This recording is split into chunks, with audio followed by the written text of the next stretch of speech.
We're going to get going here with the briefing in about 2 minutes if everyone will work their way to the front. And then we have assigned seating for the branches or the groups.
Good morning and welcome to the TCU September Lightning Complex operational briefing. This will be the operational briefing for September 10th through 11th, 0700 hours, 0700 hours. I'm Brett Preston, Plan Section Chief for the incident. I ask you please silence your cell phones, turn down your radios, and take sidebar conversations to the side.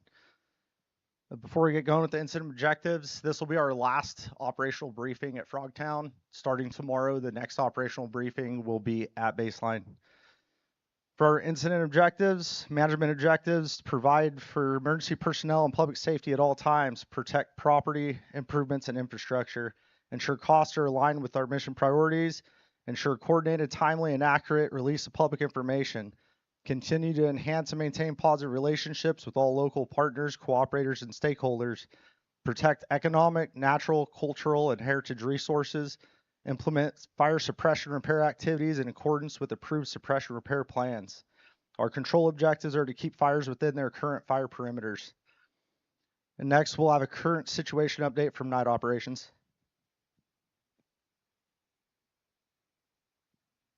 Good morning, Lauren Munson, Night Operations. So on the 21 fires, all the hoses pulled, all the trash is backhauled.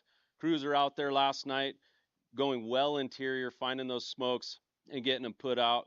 Some nuisance smokes.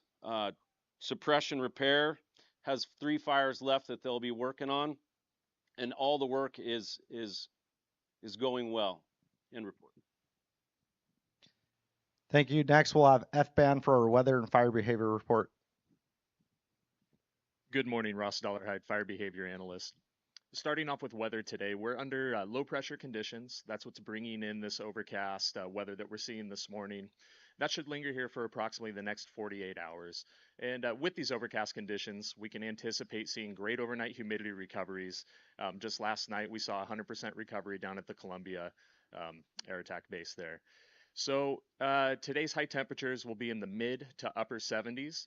Our winds are going to be in the mid-teens, gusting, but overall, very favorable conditions to meet our operational objectives. Moving on to fire behavior. Humidities in approximately the mid 40s today are going to largely take our fine fuels out of play. However, there's basically 2 fuel scenarios or 2 fire behavior scenarios to consider today. One being under these overcast conditions. It's really going to moderate or even suppress the potential for fire activity. However, if we're under broken skies and fuels are subjected to solar radiation, they will dry, they will heat up, and they will be more susceptible to ignition. However, under both scenarios, traditional suppression tactics should be really effective. The final note regarding fire behavior is the heavy fuels. Of course, they are less reactive to the change in humidity and change in weather overall. So within the existing fire footprints, be sure to brief your crews to the potential for stump holes in areas that are still holding a significant amount of heat. Thank you. Next, we'll have safety. Good morning. Brian Drigala, one of your team safeties. Today's a transition day, aka a day of change. Some of the changes today are big, some of them are small. One of the big changes going on today is when we leave this camp this morning, we're going to be returning to baseline camp tonight. This morning, when you're heading out to the line, checking on your personnel, checking on their mental health, encourage them to call home if they need to. Don't let today's changes lead to complacency and a lack of situational awareness. Thanks and have a safe shift. Next, we'll have incident assignments with operations.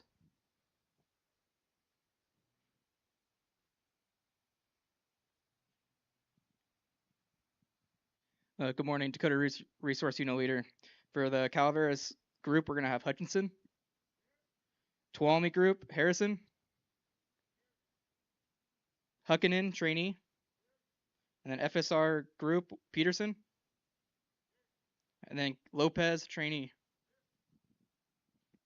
Morning, everybody. Levi Randolph, operations. Today's priority is going to be the Tuolumne group. It's imperative that we get the crews well engaged 3,000 feet into the interior and button up any smokes that the public might perceive as a threat or a nuisance.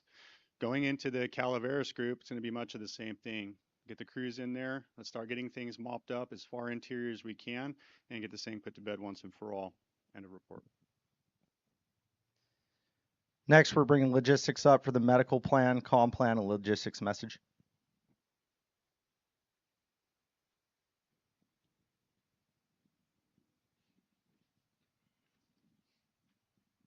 Good morning, Craig Stone, Logistics. For a medical plan, today we have no medical assets assigned to the incident. Any medical emergencies will be transmitted first before transfer of command through TCU Lightning Comms, and then after transfer of command to San Andreas ECC, utilizing the 911 system and local ambulances. Our local ambulance providers on each side of our incident are ALS capable, and we have a hoist capable helicopter running out of Columbia and of medical. Comms. For this operational period, we'll be operating off of Command 12 with the Calaveras unit, or the Calaveras group operating off of TAC 30, and the Tuolumne group operating off TAC 31. We do have CalCord and AirGuard channels available to us. There is no need to reclone your radios because they already have these banks.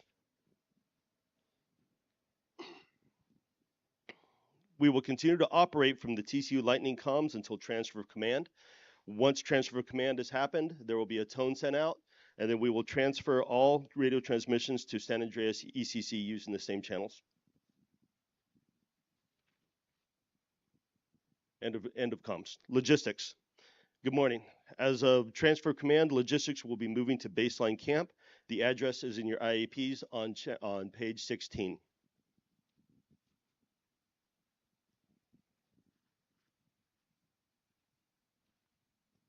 Sorry, I have a bunch of papers here. Be aware that there is, for all crews that are transferring to baseline camp, be aware that there is no fueling at baseline camp for TCU Lightning Complex resources. All CAL FIRE resources are assigned to the incident are instructed to utilize their Voyager cards and obtain fuel off-site prior to arriving at base camp for your morning briefing. Also, resources assigned to baseline fire camp are asked to restrict yourselves from the crew areas to minimize the impact on baseline fire camp. Please utilize the porta potties and hand washing stations so as not to disrupt normal operation of the camp. We have crews split between baseline and Vallecito camps. After this morning, crews from each camp will receive their breakfast and dinner from their respective camps. Lunches and hydration and ice will be provided at the baseline camp and transported to Vallecito and Frogtown.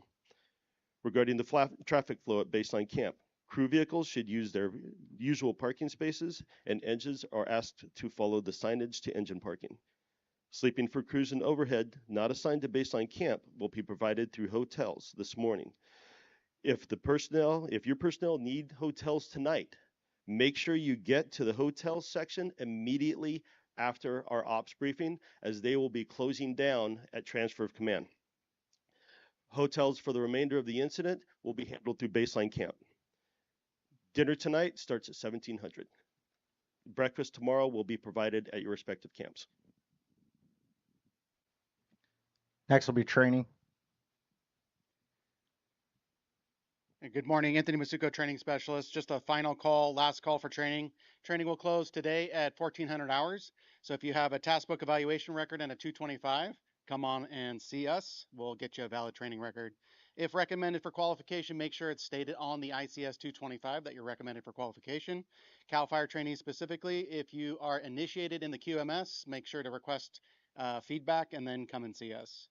After today, with no training specialist, just make sure you retain that ICS 225 and task book evaluation record, and then forward on to your local unit training officer. We're located in the check-in and demob. Come in and see us. Have a safe shift. Next will be information. Good morning, Joe Spanny, Public Information Officer.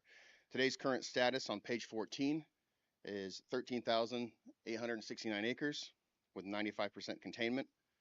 Total personnel assigned is 1,083. Be sure to follow the media policy. Know that media is not allowed on private property without permission from the property owner. Also, the lost and found will be moving with us to baseline camp. Next, we have our TCU agency administrator.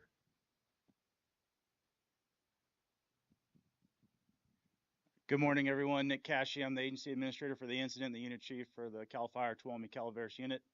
On behalf of myself and the unit, I would like to thank IMT6 for their Type 1 products, strong professionalism, and assistance through the incident. Fantastic job. I'd also like to thank our Central Valley incident management team for all their work prior to and then transitioning on the incident. For the folks that are still assigned, this is towards the end now, so we want to make sure that we give a strong product to the community as we leave, and also an appreciation for their understanding through an incident that was extremely dynamic. So with that, thank you. And now closing comments from our incident commander.